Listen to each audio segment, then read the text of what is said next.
Hey garden maters, welcome to Corner Homestead. So today I got 10 pounds of these red purple onions, whichever you choose to call them.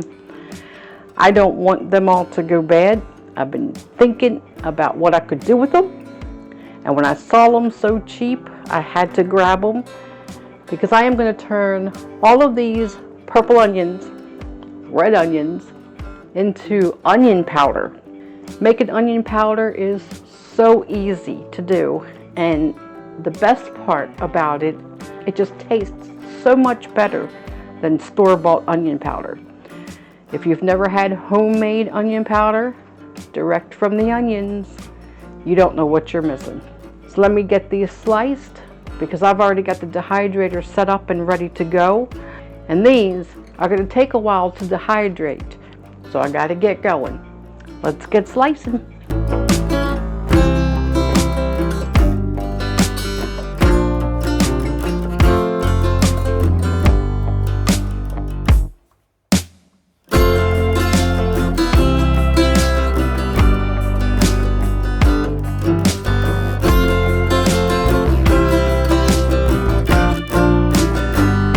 Okay, so now that I have all 6 of my trays filled with the sliced onions, I'm going to get these into the dehydrator. We're going to dehydrate these at 125 degrees for anywhere between 6 to 24 hours.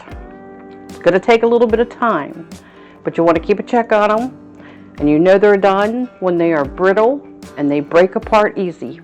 So I have my dehydrator out on the deck because I'm going to dehydrate these outside because they are very, very potent. So I don't want the house to smell like all these onions. So outside they're going to go into the dehydrator, and I'll be back with you as soon as they're finished, let you know exactly how long it took, and then we'll start turning them into powder.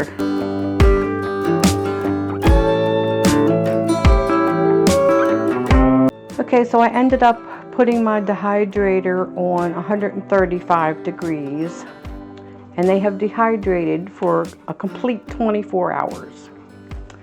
And now this is what we have. They're very crispy, crunchy. I'm not sure if you can hear it, but they are perfectly dry. So now it is time, get them into the coffee grinder, and I'm going to go ahead and powder them up.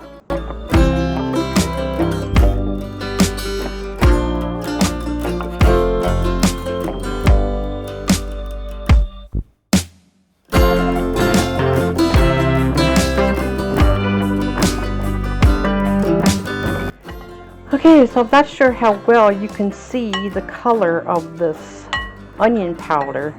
It's actually quite pretty. It has a lot of red. You can see a lot of the red because of the red onions. But it's very, very powdery, and it plumes and flies everywhere. But this is also still a bit on the wet side. It doesn't flow as well as I want it to. Almost, but not quite. So I'm going to spread this back on a couple trays, and I'm going to put it back into the dehydrator, still at 135 degrees. So I'm going to put it back on, but yes, it's very sticky still. I can feel it. It's just very sticky. So we'll get it back onto the trays to dehydrate for just a little while longer, and then we'll get it packaged up.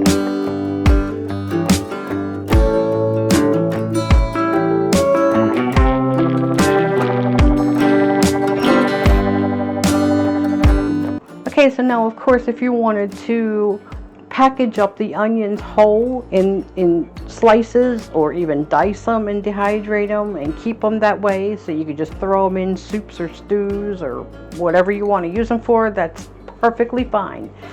If you want to keep them in that form, please, by all means do. I chose to do the powder just because I use so much onion powder in my cooking. It's definitely more beneficial to me to put it in powder form.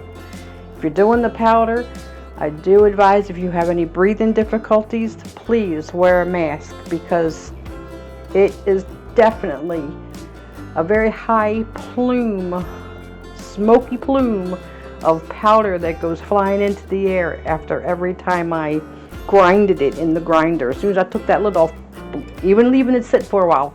So please, be careful if you're doing this in powder form and you have any type of breathing difficulties. How you decide to keep this stored is perfectly up to you.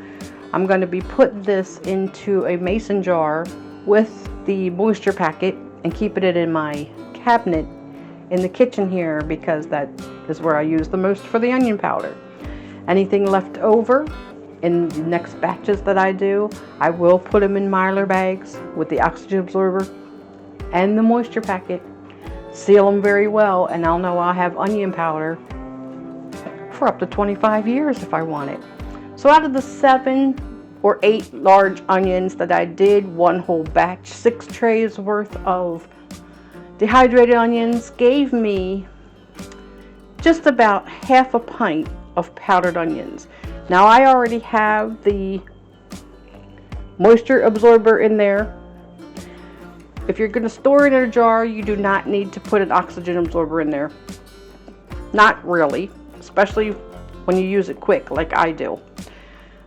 But if you're going to store it for any long period of time, you would definitely want to put the oxygen absorber in there just to keep it a little fresh as long as possible. Main thing, as always, when you're dehydrating anything in powder form, you want to make sure it is completely dry and that it turns very well. As you see, this is turning.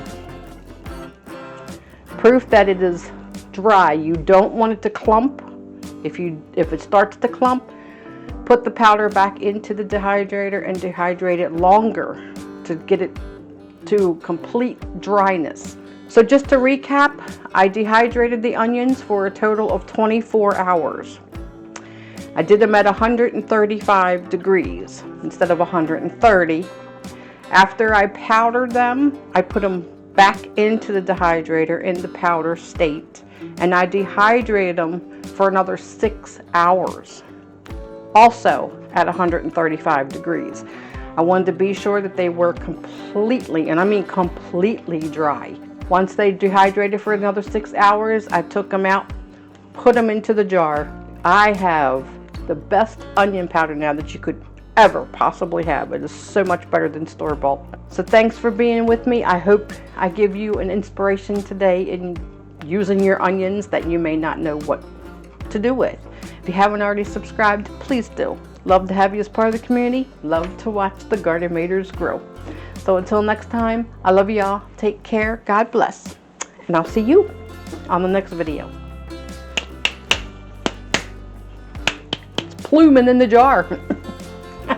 It's just pluming in there. I gotta stop playing with it.